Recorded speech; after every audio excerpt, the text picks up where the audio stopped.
Tengo una pregunta muy particular para usted en este día. ¿De qué manera Dios le habla a usted?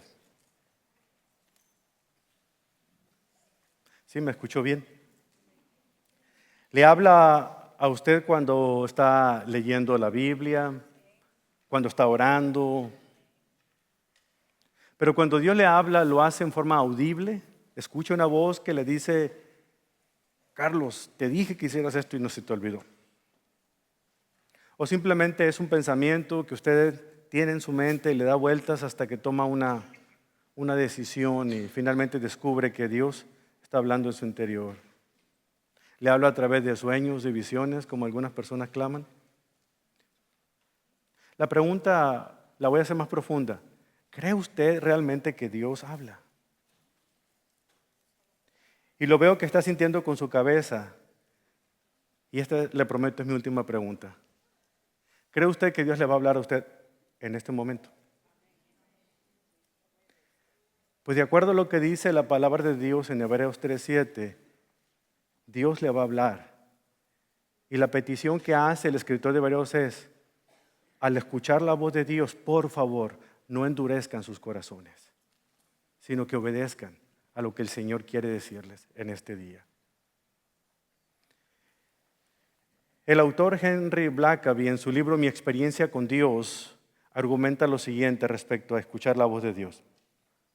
Dice, Dios habla por su Espíritu a través de la Biblia, la oración, la iglesia y las circunstancias para revelar su persona, sus propósitos y sus caminos.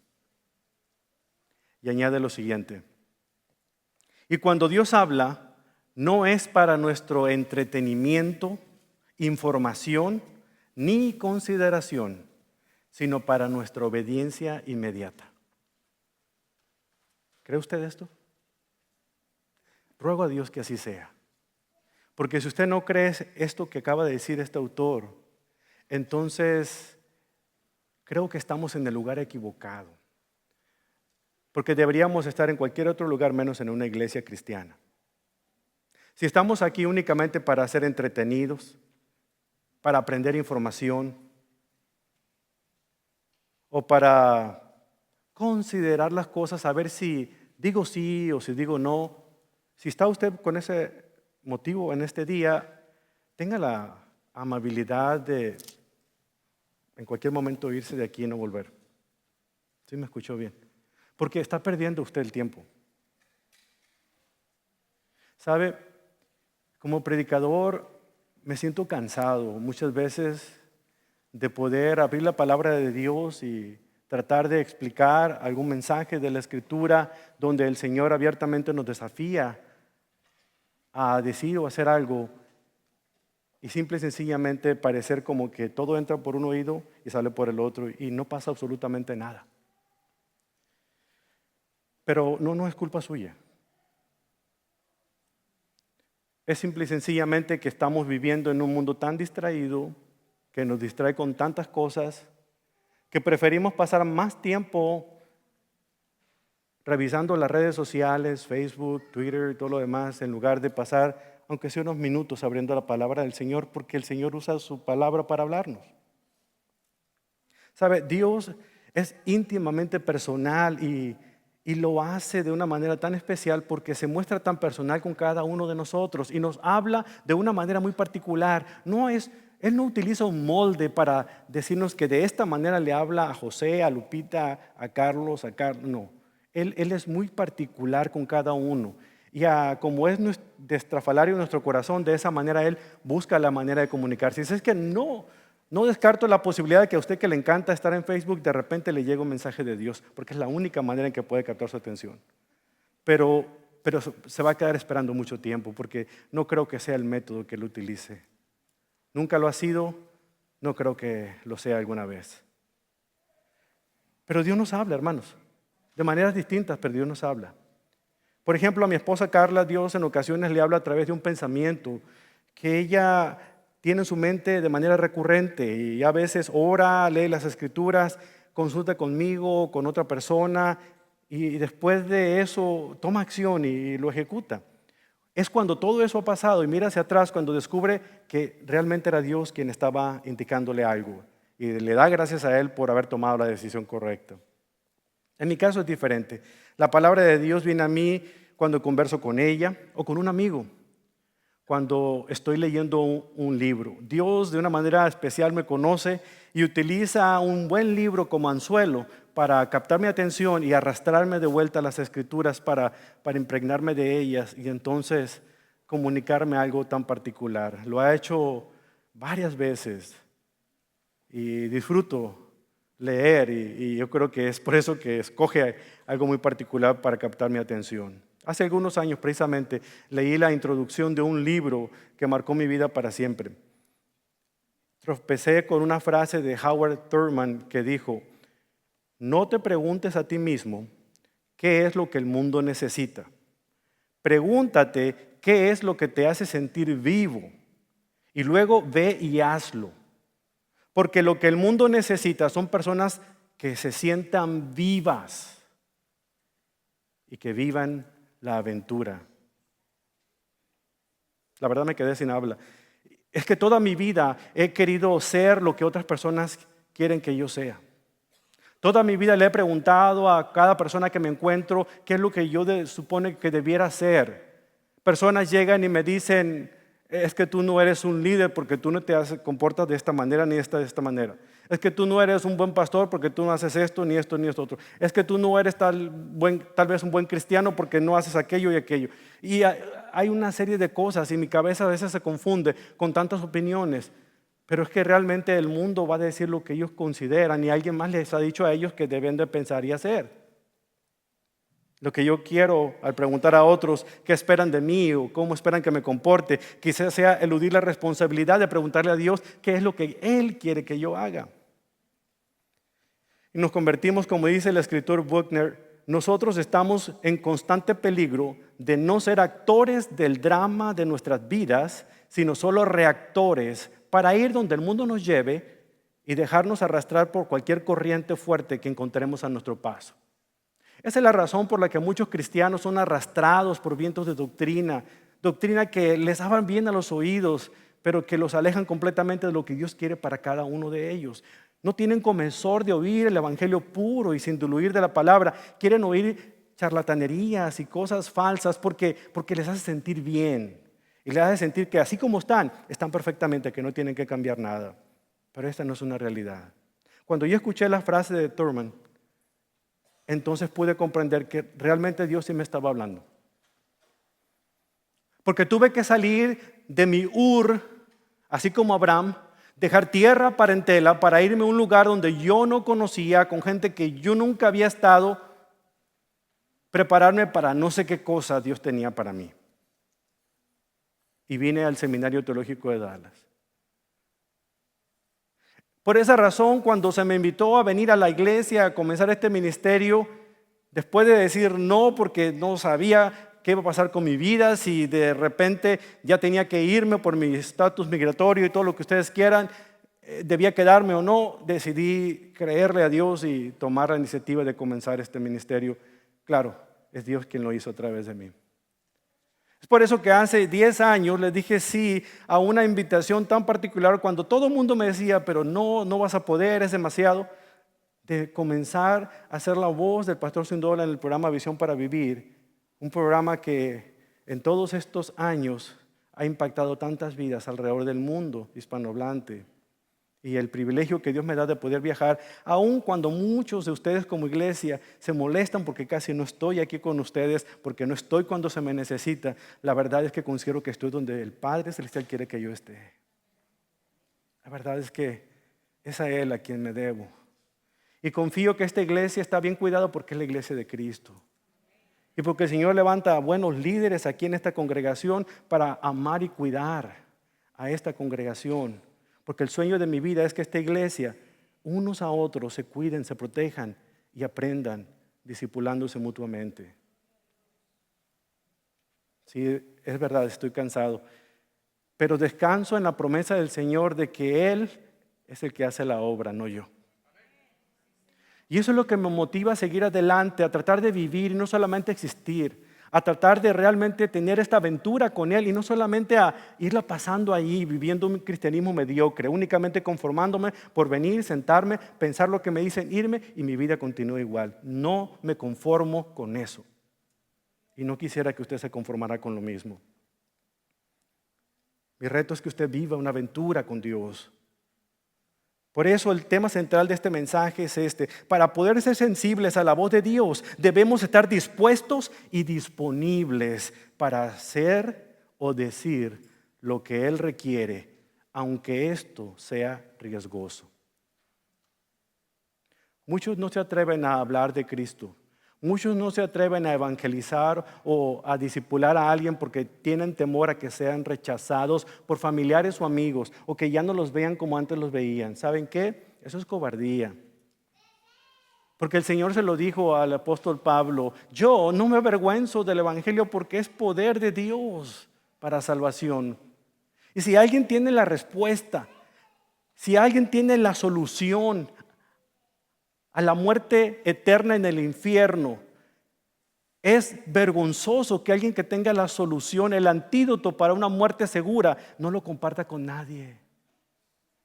Es triste y grave. Imagínense ustedes, ¿qué pensarían si entre ustedes estuviera una persona que tiene la cura definitiva para el problema del cáncer o del SIDA o de cualquier otra enfermedad incurable, y por vergüenza o por temor, porque cree que nadie le va a creer, la guarda y no la comparte? Se le consideraría a usted el enemigo número 1 de la humanidad. ¿Sabe qué? Usted conoce las palabras que salvan la vida eterna, las palabras del evangelio, y se las ha quedado guardaditas ahí en su corazón por temor, por vergüenza o porque no las ha creído. Porque el día en que usted crea el evangelio, su vida jamás volverá a ser la misma vida mediocre de siempre. Porque el evangelio es poder. Es vitalidad para vivir la aventura que Dios tiene para cada uno de nosotros. El autor John Eldredge dijo: la vida no es un problema que hay que resolver. La vida es una aventura que hay que vivir. Esa comenzó desde el mismo momento en que Dios estableció el peligroso escenario para este drama de alto riesgo que es la humanidad. Cuando Él en su empresa salvaje dijo: esto es bueno. Dios arregló el mundo de tal manera que solo funciona cuando adoptamos el riesgo como el tema central de nuestras vidas. Es decir, solo cuando vivimos por fe. Nosotros simplemente jamás seremos felices hasta que tengamos aventuras en nuestro trabajo, en nuestras relaciones y en nuestras vidas espirituales. Dios nos invita a todos este día a vivir una aventura con Él. ¿Usted quiere vivir una aventura con Dios? ¿Sabe? Los primeros apóstoles se lanzaron al riesgo. Sin saber a dónde iban, dijeron sí al Señor y vivieron sus propias aventuras. Después de recibir al Espíritu Santo en aquel aposento alto, aquel día de Pentecostés, se embarcaron en un viaje lleno de aventuras riesgosas. Pero fueron empoderados y envalentonados por el Espíritu Santo, porque ellos, que eran temerosos y tímidos, predicaron el evangelio con un poder increíble que muchas personas venían al conocimiento de la verdad de Jesucristo. Y no podían creer que estas personas tan medianamente ilustradas pudieran conocer tanto acerca de una verdad tan profunda como era la verdad del evangelio. Pero ¿qué fue lo que hizo que ellos realmente fueran exitosos en esa empresa de compartir la buena noticia? O sea, el evangelio de Jesucristo. Echemos un vistazo a la forma como ellos ministraron para descubrir qué los hizo a ellos eficaces, de qué manera el Espíritu Santo los capacitó a ellos. Y el Espíritu Santo que vive en cada uno de nosotros está listo, está dispuesto, está esperando a que nosotros nos pongamos listos para que Él ponga estas mismas cualidades en nosotros para poder compartir lo que el Señor quiere que digamos acerca de su Hijo Jesucristo. Vaya conmigo a Hechos capítulo 8.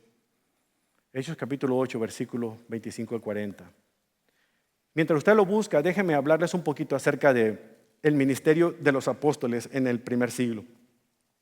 Esa noticia apasionante de que los apóstoles hacían señales, prodigios, maravillas, se propagó por todo el mundo antiguo, el mundo conocido. Se extendió por toda Asia Menor.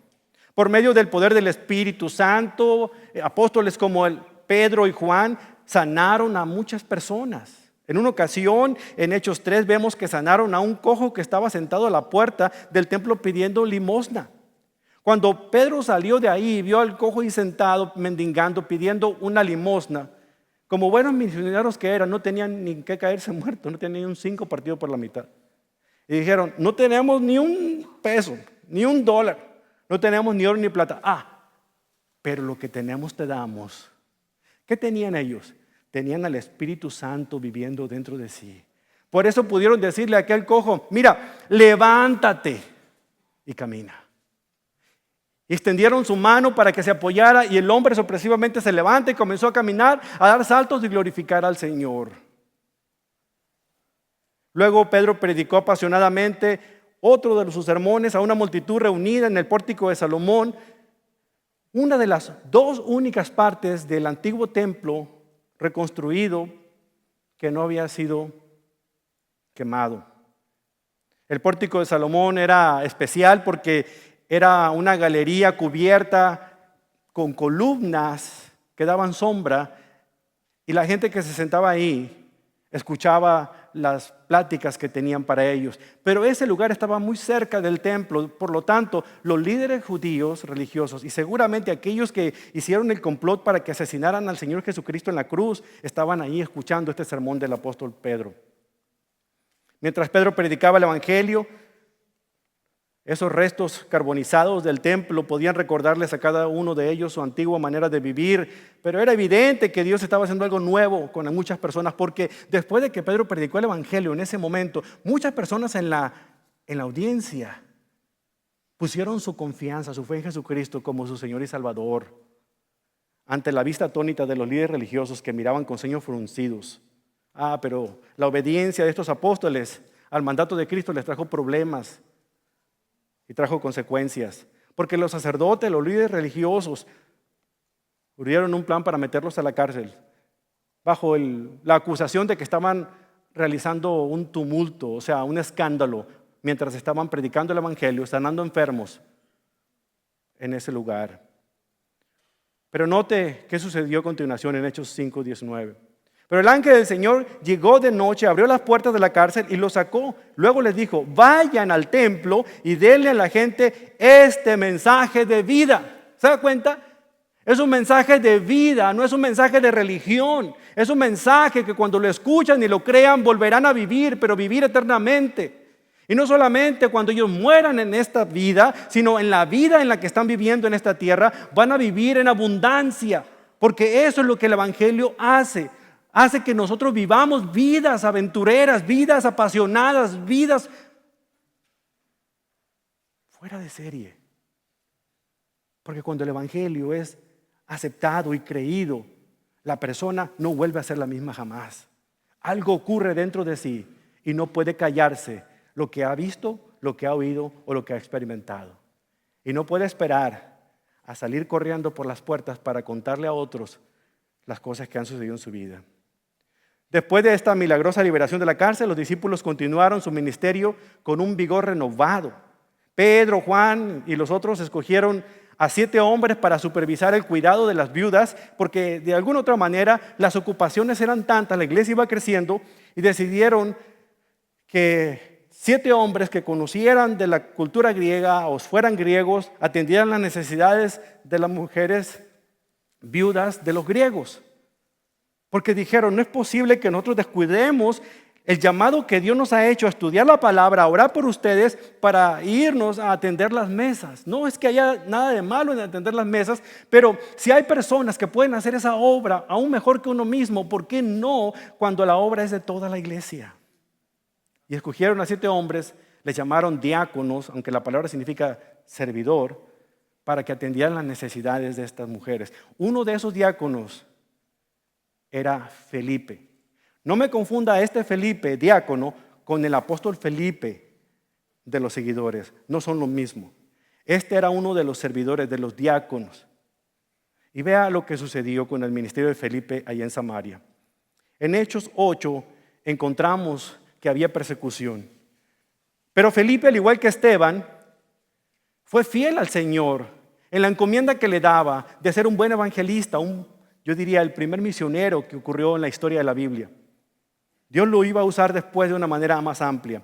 En el versículo 4 de Hechos 8 leemos lo siguiente: así que los creyentes que se esparcieron predicaban la buena noticia acerca de Jesús donde quiera que iban.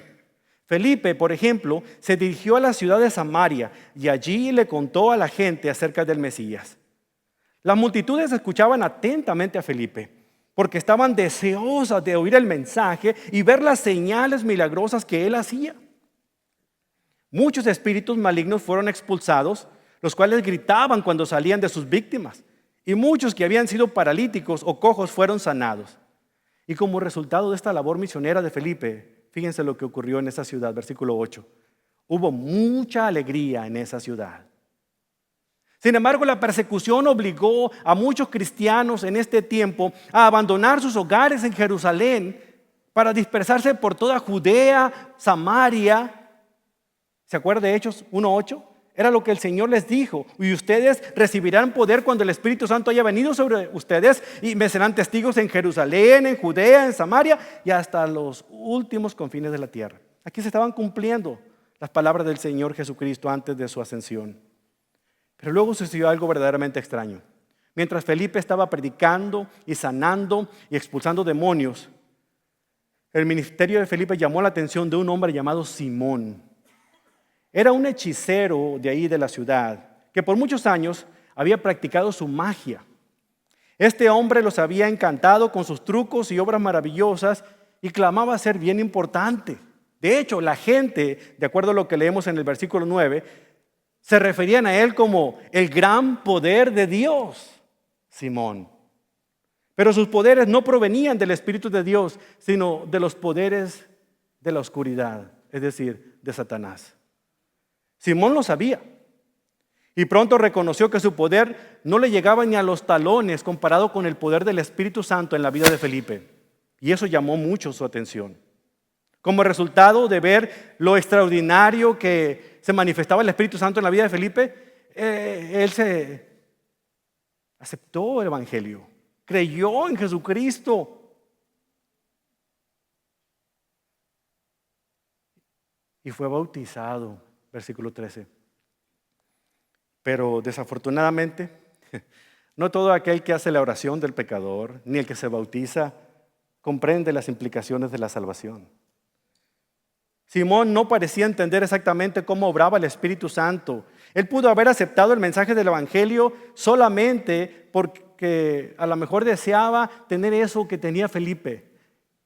Y es que a lo mejor es lo que a muchos de los charlatanes que andan por todos lados predicando la prosperidad les encanta. Quieren lo que tiene el otro Felipe, aunque realmente lo que quieren es ser un Simón. Que les guste nada más apantallar a la gente.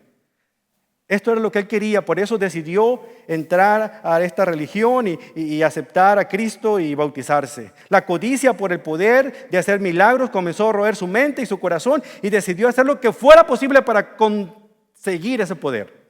Incluso hasta trató de comprarlo. Vea lo que dice el versículo 18. Cuando los apóstoles de Jesús oyeron que la gente de Samaria había aceptado el mensaje de Dios, enviaron a Pedro y a Juan allá. En cuanto ellos llegaron, oraron por los nuevos creyentes para que recibieran el Espíritu Santo. El Espíritu Santo todavía no había venido sobre ninguno de ellos porque solo habían sido bautizados en el nombre del Señor Jesús. Entonces Pedro y Juan impusieron sus manos sobre estos creyentes y recibieron el Espíritu Santo. Póngale frenos a su carro un momento. Déjame explicarles lo que acaba de usted escuchar. Muchos eruditos bíblicos creen que Dios escogió esta dramática manera de derramar el Espíritu Santo como una señal en este momento particular en la historia. Este era, por así decirlo, un Pentecostés samaritano. Muy comparable al Pentecostés que sufrieron o que vivieron los apóstoles en Jerusalén. Pero el problema es que muchos de aquellos que proclaman que no importa que uno sea cristiano, después se puede recibir el derramamiento del Espíritu Santo, utilizan pasajes como este para defender su doctrina. Ellos sostienen que aquí hay un claro ejemplo de personas que ya eran salvas, pero que aún no habían recibido el Espíritu Santo. Pero tal enseñanza hace caso omiso a la historia del libro de los Hechos, que era progresiva, porque la iglesia apenas estaba naciendo y se estaba expandiendo. Ahora, ¿por qué los samaritanos? Y después vemos otro caso, cuando Cornelio aceptó a Cristo también, un ciudadano romano, y también ocurrió lo mismo. Porque ellos tuvieron que esperar a los apóstoles antes de recibir el Espíritu Santo. Bueno, al retrasar la venida del Espíritu hasta que Pedro y Juan llegaran, Dios preservó la unidad de su iglesia. Déjenme explicarles. Durante años, los samaritanos y los judíos no podían verse, eran acérrimos enemigos. En un tiempo y un espacio había algunos judíos en Samaria, pero ellos se casaron con personas que no eran judías y desvirtuaron todo y comenzaron a adorar a Dios en el monte Gerizim. ¿Se acuerda de la mujer junto al pozo, la mujer samaritana? Esa es la idea. Pero ellos no podían verse. De hecho, cuando los judíos tenían que viajar al norte, evitaban pasar hasta por Samaria. No querían ni que su calzado tocara el polvo de la región de Samaria. Preferían cruzar el río Jordán, subir y luego volver a cruzar, pero no querían pasar por. Así era el coraje, el odio, el aborrecimiento que tenían sobre los samaritanos. Si los samaritanos hubieran recibido el Espíritu Santo cuando creyeron en Cristo en ese momento por medio de Felipe, entonces la grieta de división hubiera sido mucho más grande. La separación entre estos dos pueblos hubiera sido mucho mayor. Y Dios no quería eso. Eso hubiera dado origen a dos iglesias, la de Jerusalén y la de Samaria. Una judía y otra samaritana. Pero Dios había diseñado una sola iglesia, un solo espíritu, un solo bautismo, en la que ni judío ni griego existiera, sino solamente creyentes. Dice, ni hombre ni mujer, ni esclavo ni libre, ni judío ni griego, porque todos somos uno en Cristo Jesús. Gálatas 3:28. Además, los apóstoles debían ver por sí mismos y dar fe de que estaban ocurriendo cosas increíbles en Samaria. Sí, también en el evangelio había llegado a los samaritanos y los samaritanos habían creído en Jesús genuinamente. Ellos también tenían que recibir una gran lección de que el evangelio no era exclusivamente para los judíos, sino también para los gentiles. Y allí estaba la prueba. Cuando vieron eso, pudieron dar testimonio a la iglesia en Jerusalén de que también los samaritanos estaban recibiendo la salvación. Y por tanto eran también parte del mismo pueblo de Dios. Por tanto, los creyentes judíos y samaritanos estaban unidos en un solo cuerpo. Además, los samaritanos tenían que aprender que ellos tenían que estar bajo la cobertura apostólica. Y se oye muy raro esta frase porque hoy en día se usa mucho por muchos grupos. Pero tenían que estar supeditados o bajo la autoridad de los apóstoles que estaban en Jerusalén, porque eran una sola iglesia.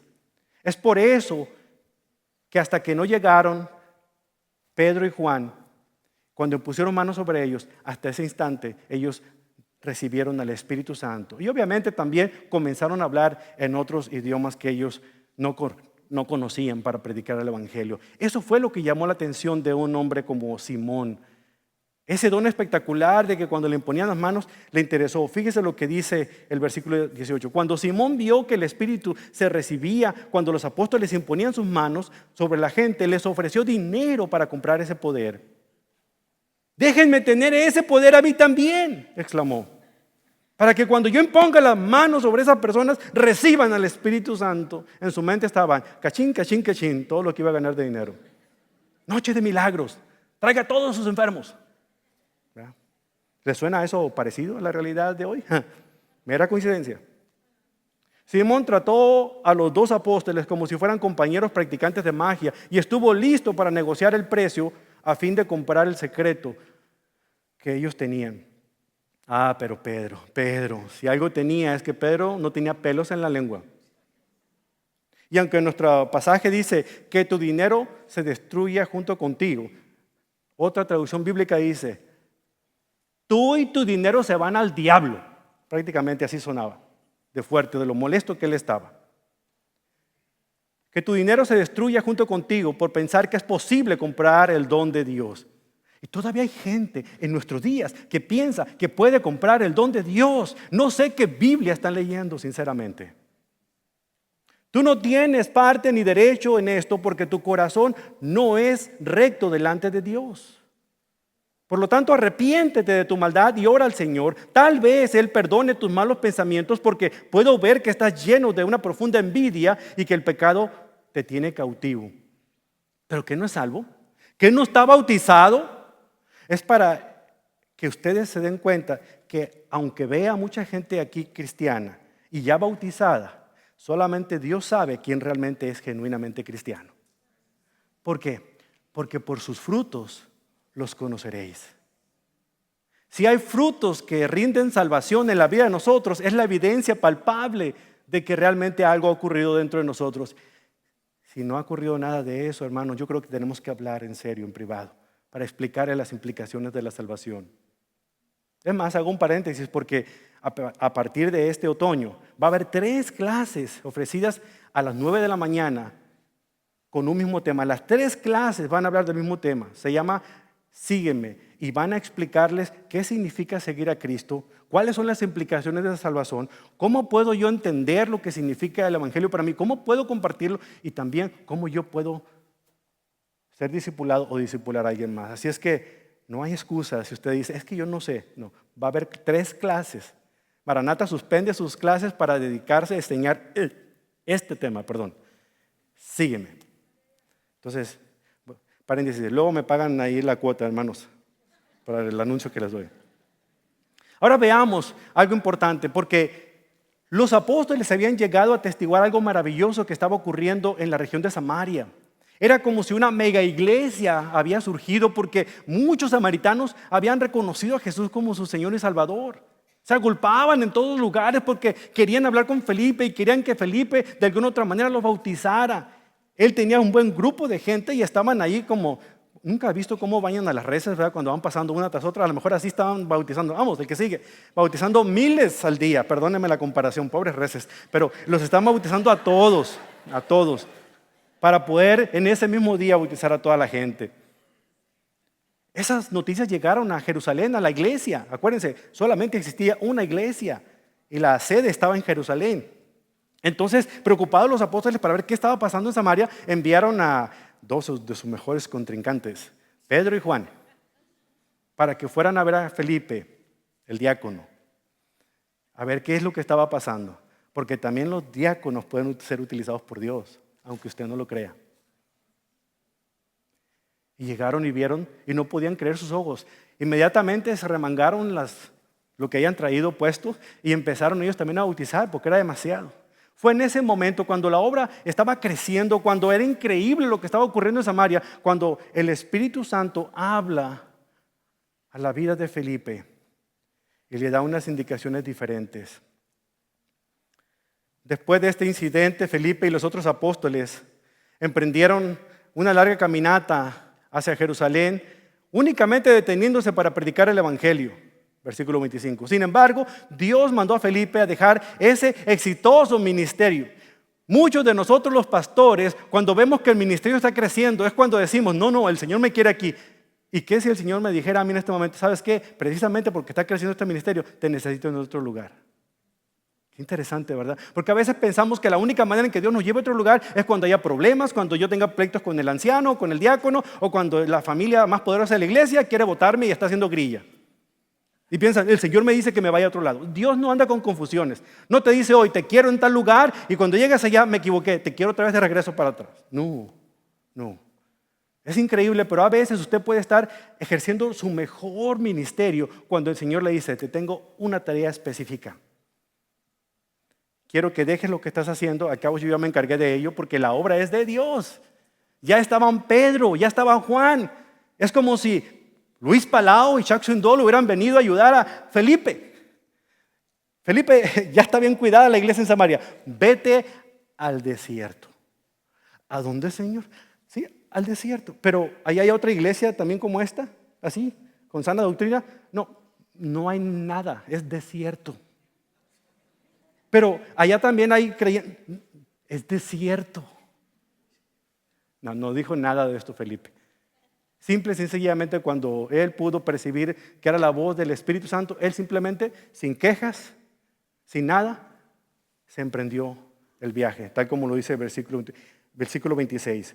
En cuanto Felipe escuchó al ángel del Señor, emprendió su viaje. ¿Cuál fue esa respuesta?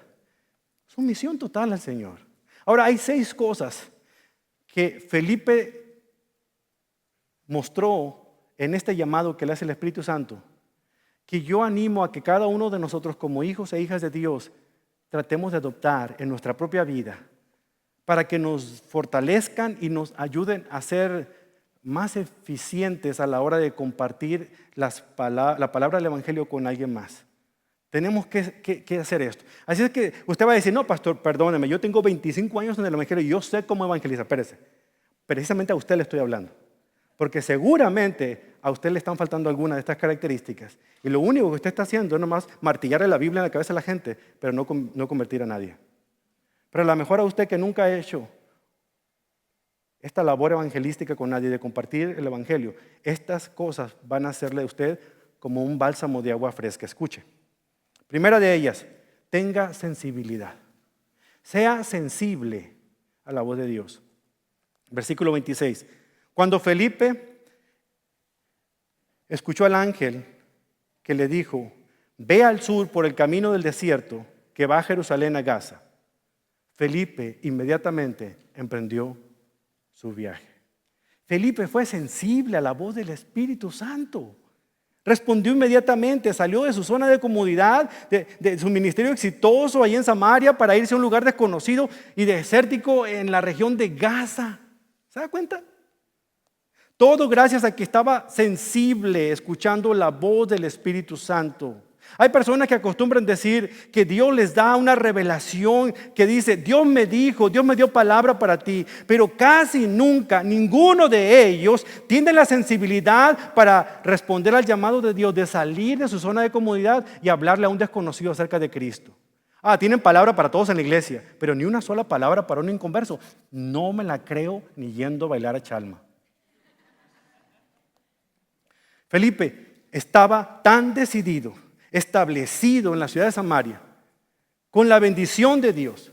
Había comenzado un gran ministerio. Por favor, Felipe, ¿qué estás pensando? Es como si de verdad estuvieras llegando al pináculo del éxito ministerialmente hablando. ¿Por qué dejas eso y te vas a un desierto donde no hay nada? Porque era sensible a la voz de Dios. En aquel tramo solitario del camino al desierto se encontró a la distancia como con una polvadera que venía en el camino, y cuando esa polvadera se iba acercando a él, quien venía en ese carruaje era un funcionario de la realeza etíope que venía leyendo un pergamino. Era un eunuco que servía como tesorero de la reina de Cándace. Era la cabeza del gobierno de la antigua Etiopía. Versículo 27. Y se encontró con el tesorero de Etiopía, un eunuco de mucha autoridad bajo el mando de Cándace, la reina de Etiopía. El eunuco había ido a Jerusalén a adorar y ahora venía de regreso, sentado en su carruaje, leía en voz alta el libro del profeta Isaías. Mira qué interesante.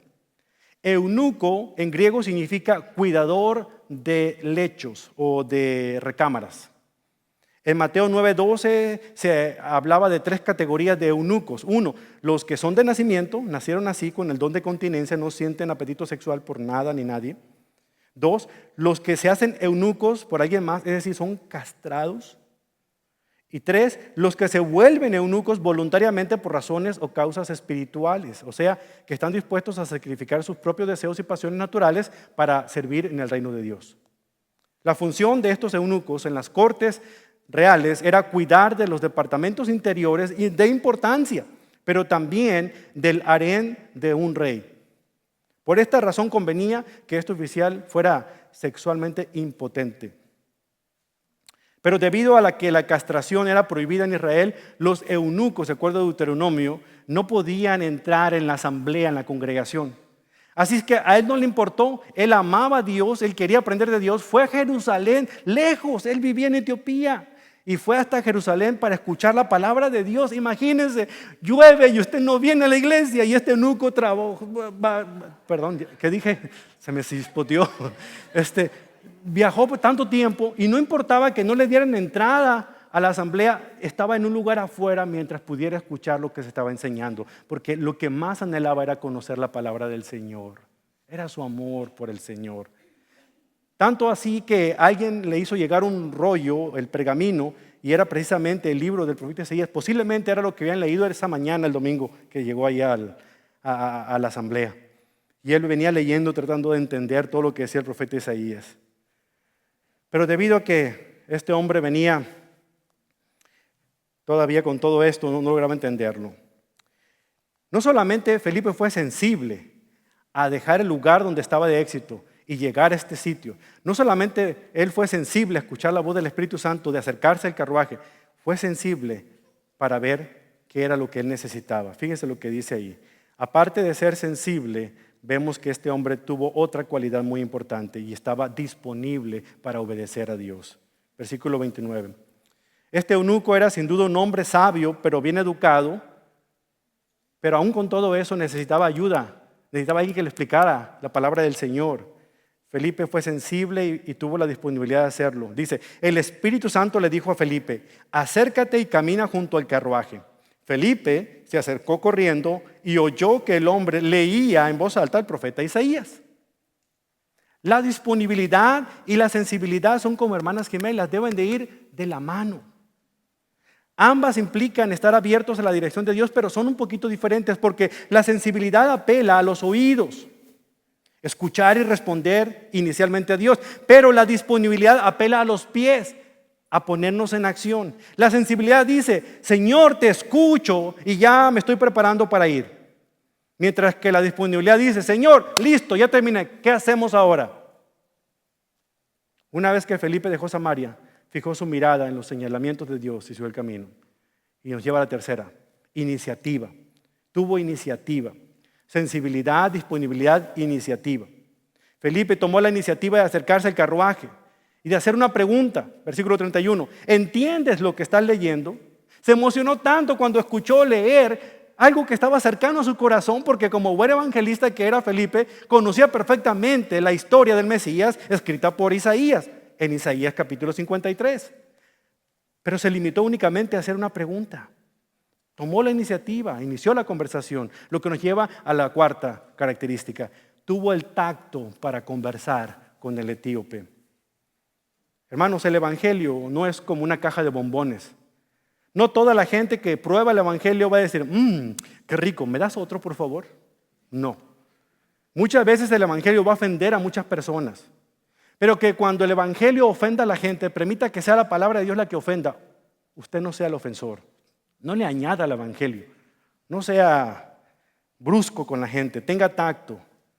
De hecho, uno de los principios más importantes que debemos recordar es ponernos en los zapatos de la persona a la cual estamos compartiendo el evangelio. Es la cruz la que debe ofender, no nosotros. Nunca he escuchado a alguien que diga, fulano de tal me ofendió y por eso vine a los pies de Cristo. Eso no ocurre. Proverbios 18-19 dice, un amigo ofendido es más difícil de recuperar que una ciudad fortificada. No insultemos a la gente para que venga Cristo. Los atraemos con el evangelio, los ganamos con nuestro tacto. Felipe tuvo tacto, respeto, cortesía y dignidad. Le preguntó una sencilla pregunta. ¿Entiendes lo que lees? Y note cómo le respondió el eunuco. Versículo 31. ¿Y cómo puedo entenderlo? A menos que alguien me explique. Y le rogó a Felipe que subiera al carruaje y se sentó junto a él. Esa aventura que vivió Felipe a partir de este momento le dio propósito y perspectiva. Ante esta invitación del eunuco, Felipe se apresuró a subir al carruaje y notó que estaba leyendo Isaías 53. El pasaje de la escritura era este. Como oveja fue llevado al matadero y como cordero en silencio ante sus trasquiladores no abrió la boca. Fue humillado y no hicieron de él justicia. ¿Quién puede hablar de sus descendientes? Pues su vida fue quitada de la tierra. El eunuco preguntó a Felipe, dime por favor, ¿de quién está hablando? ¿Del profeta mismo o de alguien más? Felipe, como todo buen evangelista, no podía esperar a contarle todo el evangelio, pero se calmó y se respondió a la pregunta que le hizo nada más. No le contó todo desde Génesis a Apocalipsis, se limitó únicamente a responderle. Tuvo tacto, fue amable, escuchó, estuvo atento. Esa debe ser nuestra actitud. La siguiente, la 5, precisión. Vea el versículo 35. Entonces, comenzando con esta misma porción, encontró al eunuco donde estaba. Él estaba leyendo Isaías 53, comenzó ahí. A ver, no, tú no leas Isaías 53, vete al Evangelio de Juan, es más fácil para ti. No, empezó a hablarle allí donde estaba. Comenzando desde esa porción de la Escritura, Felipe le habló la buena noticia acerca de Jesús. Nosotros pensamos que predicar es hablar del Evangelio a una multitud, pero Felipe estaba hablando el Evangelio a una sola persona. Muchos quisieran estar en estadios. Yo conozco colegas con siervos predicadores que solamente aceptan invitaciones cuando tienen menos de 500, no menos de 500 personas. Y aquí Felipe está hablándole a una sola persona. Me hace recordar al Señor Jesucristo que el mejor de sus mensajes se lo dijo a una mujer junto al pozo. Y el segundo mejor de él se lo dijo a un hombre en la oscuridad de la noche, Nicodemo. Felipe predicó a una sola persona. Pero como consecuencia, esta persona, cuando fue a Etiopía, comenzó a propagar el evangelio a esa región. Se cumplió lo que el Señor les dijo de que el evangelio llegaría hasta lo último de la tierra. Comenzando donde estaba el eunuco, Isaías 53 le contó el evangelio, la buena noticia de Jesucristo, y este hombre lo comprendió. Finalmente él tuvo determinación. Vean lo que hizo, versículo 36. Mientras iban juntos, llegaron a un lugar donde había agua, y el eunuco dijo: mira, aquí hay agua, ¿qué impide que yo sea bautizado? Felipe, cortés, delicado, le dijo: puedes, pero ¿estás seguro que ha comprendido lo que significa la salvación? Porque hay algunas personas que se apasionan y cuando escuchan algo, hay bautismo, me quiero bautizar.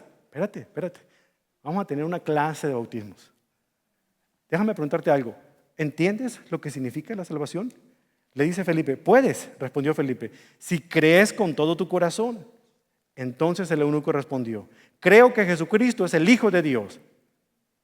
Entonces Felipe dice: paren el carro, vamos a bautizarte. Es todo lo que necesito saber. Algunas técnicas de evangelización enfatizan que compartamos las 4 leyes espirituales, y está bien, no importa el método que utilicemos, pero tenemos que ser precavidos. No porque la persona haga la oración que nosotros estamos haciendo y la persona repita, significa que esa persona sea salva.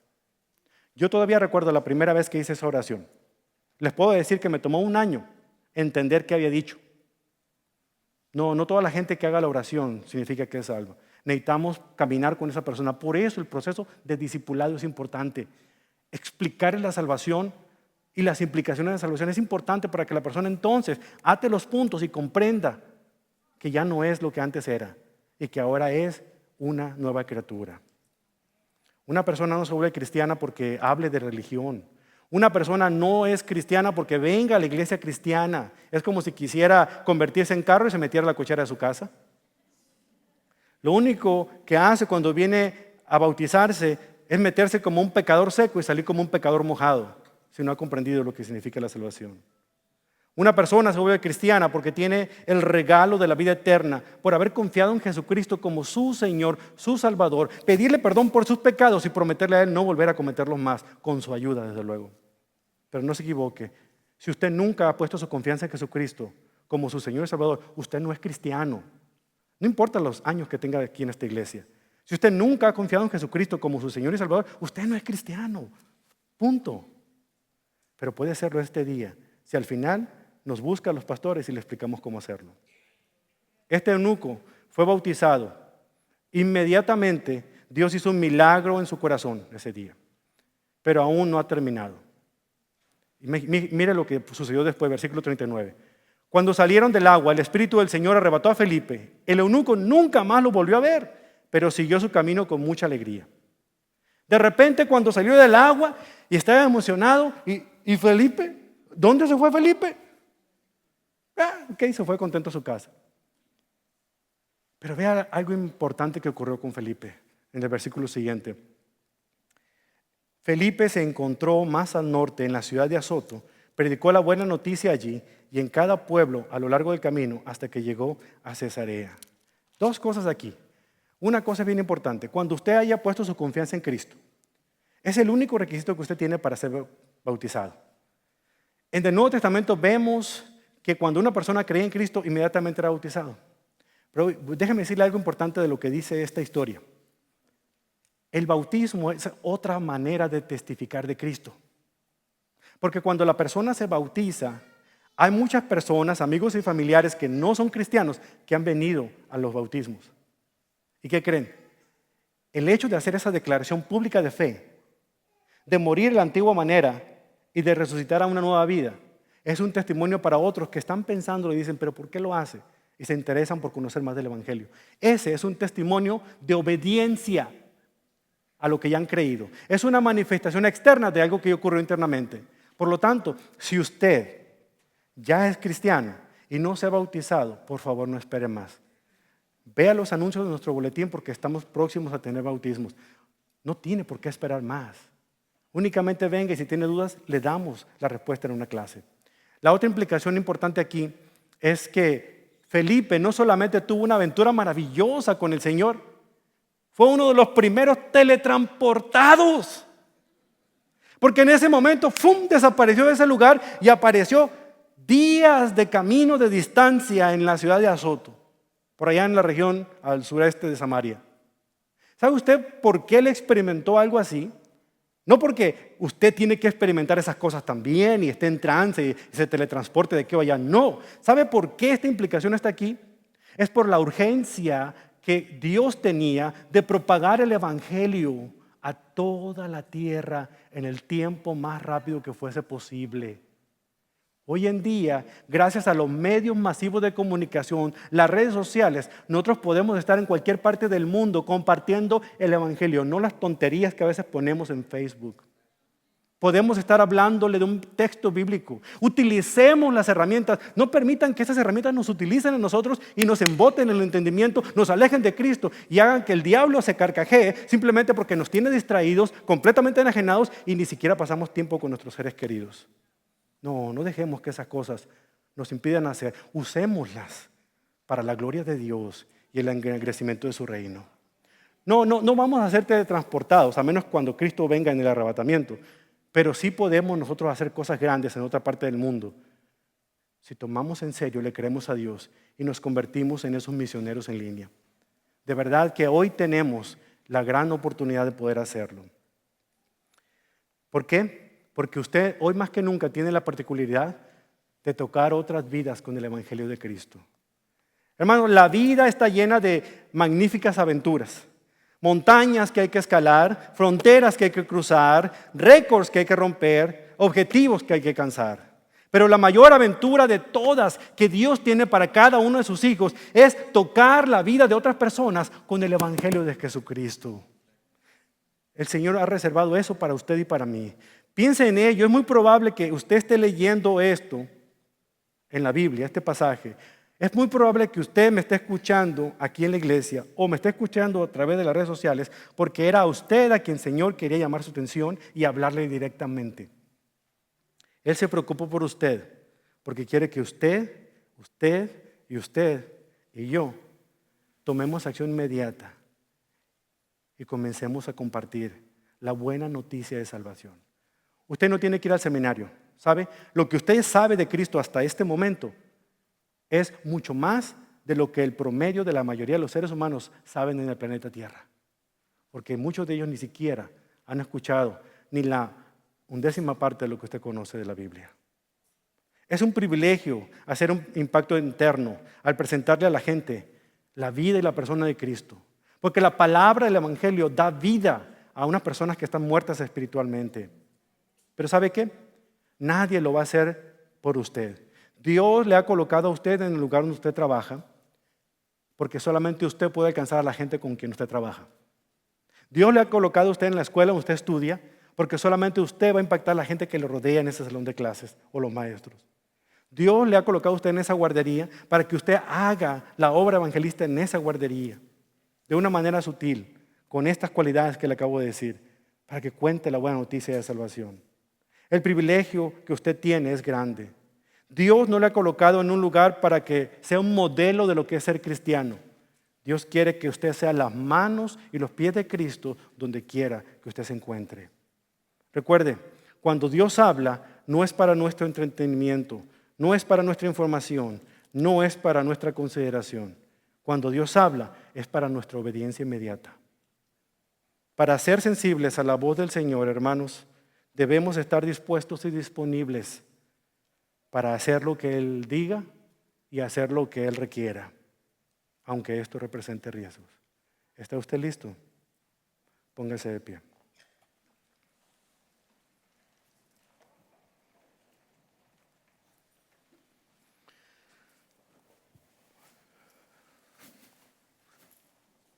Cierre sus ojos un momento. Y de verdad que esto es entre usted y Dios. Y yo le invito a hacer un compromiso personal con Él. No, usted no tiene que pertenecer a los programas que tenemos en la iglesia. Pero si alguno de los programas que tenemos en la iglesia le ayudan a cumplir con el objetivo que Dios tiene para usted, por favor, no espere más, háganlo. Va a haber pastores aquí para que hablemos con usted. Va a haber algunos líderes como Rafi y otros maestros como César y Guillermo para que hablen con usted acerca de las clases que estamos ofreciendo. Pero queremos capacitarle a usted para que pueda ser eficaz al compartir el evangelio con otras personas. Y si usted nunca ha sido discipulado, este es el momento para poder ser discipulado. Queremos que usted y yo caminemos juntos para conocer más del Señor. Pero no se atreva a salir por esas puertas tal como usted llegó esta mañana, sin propósito ni objetivo. Hermanos, en esta iglesia estamos comprometidos con la verdad bíblica. El propósito que tenemos como iglesia hispana es conectar a toda la gente con Dios, con su pueblo, para su gloria. Y queremos realmente conocer a Cristo y darlo a conocer. Queremos realmente hacer la obra del discipulado no como un programa de la iglesia, sino como un estilo de vida. Pues no lo podemos hacer solos. Estamos aquí para poder servirle a usted. Cuando usted sirve en algunos ministerios de ayuda, como los que tenemos en el departamento de vida misional, entregando mochilas, entregando alimentos en la iglesia de Cornerstone, usted está haciendo las manos a los pies de Cristo. Pero no haga las cosas únicamente por el hecho de dar. Hágalas porque usted está siendo instrumento de Dios para impactar la vida de alguien más. Usted puede tocar vidas. Usted es un instrumento del Señor, nadie más. No es su vecina, no es su marido, nada más, no son sus hijos, es usted, soy yo. ¿Está usted listo para decirle al Señor, sí, Señor, aquí estoy, yo quiero ser esa persona que tú quieras? Si el Señor está haciendo esto, no es porque usted es buena gente o porque usted se lo merezca, es por su gracia, es por su misericordia. Dios le ama a usted lo suficiente para aceptarle tal como está, pero le ama lo suficiente para no dejarlo como lo encontró. Sea cuidadoso cuando tenga que escoger entre jugar partidos de fútbol el domingo o de estar haciendo la obra del Señor. Yo no voy a decir lo que tenga que hacer, el Espíritu Santo lo va a hacer. Pero yo creo que es un buen momento de tomar las cosas de Dios en serio y de demostrarle a la gente que nos rodea que nosotros hemos tomado a Dios en serio y que este es un día maravilloso que dedicamos para adorar al Señor y ser sus manos y pies donde quiera que andemos. Sea muy cuidadoso cuando usted comunica cosas que no son ciertas a otras personas. La persona con quien usted está contando el chisme es una persona que estaba interesada en las cosas de Dios, pero por haberle escuchado a usted ese día, en esas palabras, ya no quiere saber nada de la iglesia, no quiere saber nada de Dios. Usted ha sido llamado a ser la boca de Cristo. Somos una iglesia aquí en Frisco que sirve a los alrededores de Frisco. Y aunque no estamos interesados en llenar las bancas con números, estamos interesados en que la gloria del Señor se propague por todas las ciudades, porque tanto lo necesitan. Esa es la aventura que Dios quiere que vivamos con Él. Mi compromiso con Dios es a trabajar duramente, junto con los pastores de esta iglesia, a poder dar las herramientas, a orar por ustedes, con ustedes, a caminar con ustedes juntos, para que todos podamos ser capacitados para toda buena obra. Pero solamente usted puede hacer el trabajo que a usted le corresponde. Porque solamente usted puede impactar a la gente con la que usted convive. Pero estamos aquí para ayudarle. Y aunque nos cansa el hecho de decir las cosas y que nadie haga caso a esto, tenemos que seguirlo haciendo porque aquí nos tiene Cristo. Y el mismo mensaje será repetido las veces que sean necesarias hasta que nos pongamos nosotros a ponerlo en obra. Hasta que Cristo venga. Dios quiere ver impactada esta ciudad con el Evangelio. Es interesante ver marchas que se ponen allá afuera, pregonando y gritando lo que ellos creen. ¿No sería importante que nosotros también gritáramos y pregonáramos lo que nosotros creemos? Que Cristo salva vidas. Pero aparte de gritarlas, hay que vivirlas, hermano. Comencemos con nuestros corazones. Dios, aquí estamos. Y haga que este canto que vamos a escuchar en este instante pueda ser nuestra oración. Que reconozcamos que solamente es por su gracia y por su amor. No por nuestros méritos, sino por los méritos de Cristo. Que nosotros tenemos la oportunidad de ser sus manos, sus pies, sus labios y su voz. Señor, háganos hablar la buena palabra, pero mejor que eso, háganos vivir la palabra de verdad. Ser cristianos auténticos, dejando al lado todo lo que opaque el Evangelio de Cristo con nuestras actitudes. Perdónenos, perdóneme a mí como pastor, perdónenos como iglesia, porque no hemos sido buenos embajadores suyos, porque nos hemos olvidado que somos la única Biblia que mucha gente va a leer. Pero en este día, en este momento, mi compromiso es hacer una Biblia abierta para que otros vean lo que Cristo es capaz de hacer en mi propia vida. Y espero que esta sea la oración de mis hermanos. Esto en el poderoso nombre de Jesús. Y todos decimos amén. Mientras escucha el canto, si usted quiere dedicar un tiempo a venir, a postrarse en el altar, hágalo. Este es un tiempo con Dios. Aprendamos a tener más valentía, a arrojarnos delante del Señor y no estar aparentando nada más que somos cristianos y hacer las cosas modestas. De verdad, mi reto a ustedes es que vivamos la aventura de vivir realmente para impactar vidas, impactándonos a nosotros también.